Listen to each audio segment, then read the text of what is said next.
Welcome back to Joe's Stun of Boxing.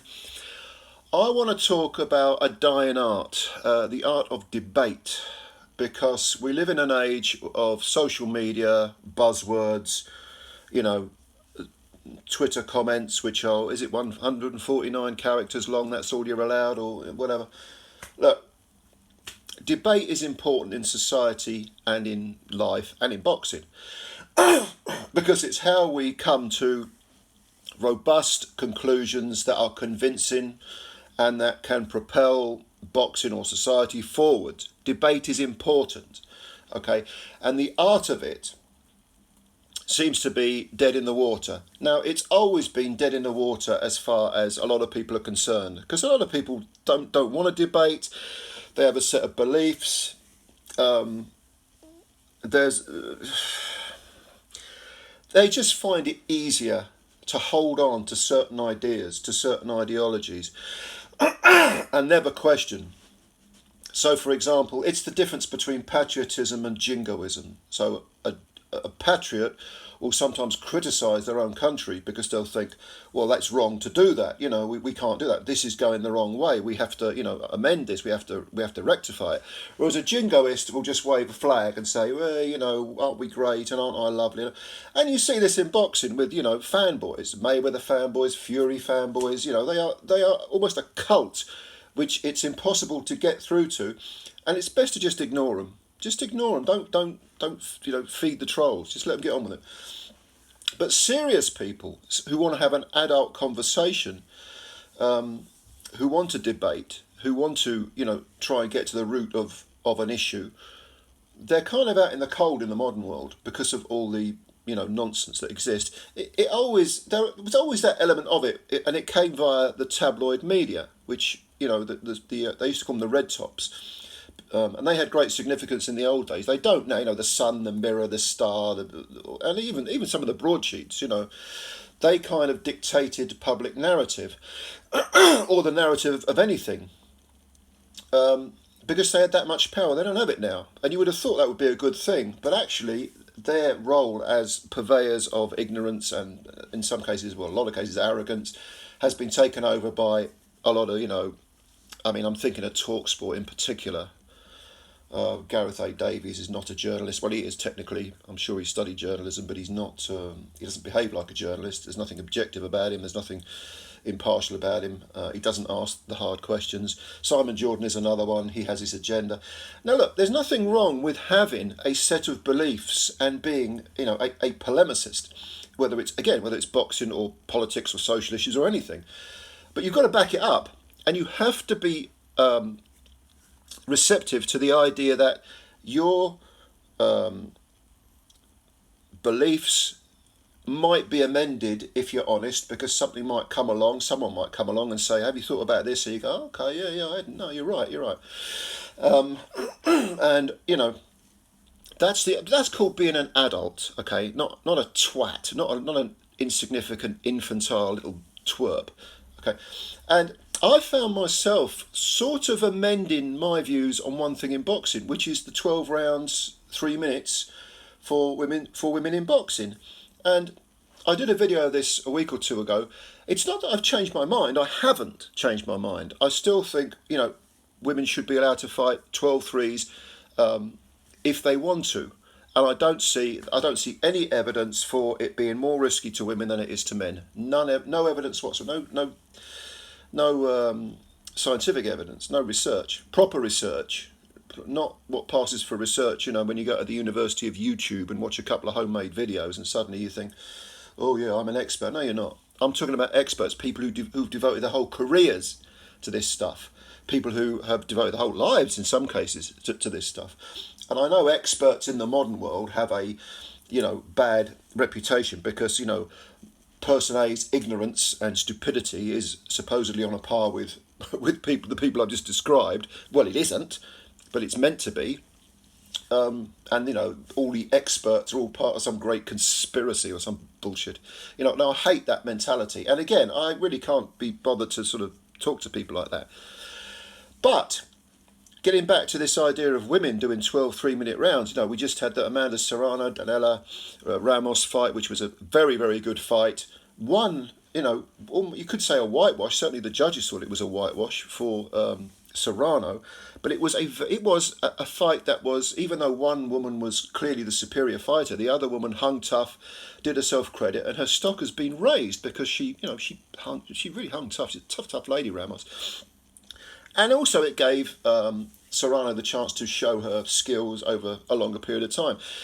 And intriguingly, as some of us predicted, most of the times when Serrano looked like she might stop Ramos was in the third minute of each of the rounds in question. Now, having said all that, being a proponent of the 12 3-minute rounds, I bought Boxing News this week, and there was a very interesting letter in the letters page from a lady called Florence Greene. I have no idea who this lady is, never heard of her, never met her, but her letter bears reading, because I think it illustrates the idea that if you are serious about debate, you will you have to consider the opposing view. And I'm going to read this letter to you. So this is from Florence Greene, again, never met her, but this is what she says. She says, there seems to be a lack of acceptance by some women boxers that there are significant physical differences between men and women. In other sports, there is clear recognition of such difference, where standards have existed for very many years covering all classes of events and which have a significant participation, unlike women's boxing. So what she's saying there is there aren't a great deal of women that fight that are in boxing, whereas in other sports there are many, as many as men in some cases. For example, she says, athletics, the weight of the male and female shot, javelin and hammer are different. 7 kilograms and 4 kilograms, 8 kilograms and 6 kilograms, and 7 kilograms and 4 kilograms respectively. Plus, the javelin length is different, 2.7 metres and 2.3 metres. The hurdle height is 1 metre and 0.8 metres respectively. Tennis, male, female, 5-set and 3-set matches. Okay. Golf, women tee off further forward. Okay. Further, I believe it has been scientifically established that women suffer concussion incidents at 2 to 3 times that of men. These findings mainly come from horse riding events. Various reasons are given, including strength of the neck muscles and skull differences. As the saying goes, be careful what you wish for. Of course, there is a question of freedom of choice, but conversely, the boxing authorities have a duty to protect boxers. Now, I think that is a superb letter, a really brilliant letter from Florence Greene, because I read that and suddenly I'm thinking, I have to consider all those things. It has, again, not necessarily changed my mind, but it's made me think, okay, there's something to that. I'm going to consider that. And you know what? Having read that letter 4, 5, 6 times, whatever it is, I've just read it again, yes, my view has shifted. Again, I haven't changed my mind totally, but it's made me think. Okay, yeah, maybe we need a bit more, because I said previously in this video, well, there's no scientific evidence to suggest women are at any more danger than men, and I was thinking boxing. But Ms. Greenacre has said, she said, well, there is scientific evidence, and it comes from horse riding events. Okay, now that was something that hadn't occurred to me, so I've got to consider it. You see. So debate in boxing is important, and we need to resurrect it. We need to get people saying, do you know what? Let's stop with all this trolling, tweeting, all this crap. Let's stop with all the fanboyism and, well, the fanboys won't stop. Let's stop with all the, Simon Jordan style shock jock nonsense, and let's have some proper debate. Let's have some proper thinking. Never mind what you feel. I'm sick to death of hearing what people feel. I feel this way. I'm offended. All this crap. I want to know what you think. Think. Use your brain. You don't think with your heart. Of course, emotions are what make us human. Emotions are what, give us our humanity. Of course, they're important. But you think with your damn head. You don't think with your heart.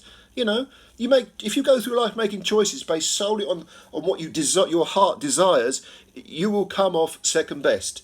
You have to connect the head and the heart and then make a decision. And thinking involves listening. The word audience comes from the Latin word. It means to listen. Okay, that's how we learn, as well as just speaking. Good. So those are some thoughts on debate, or the art of debate. Let's resurrect debate. That's why in my comments section, I like reading the sensible comments. Any bullshit that gets deleted, just get rid of it. I don't even acknowledge it. You're out.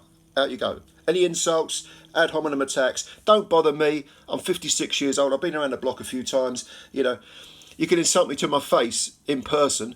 I'd probably just laugh at you, or I'd insult you back and have a little grin on my face. You know, if you've got something that, you know.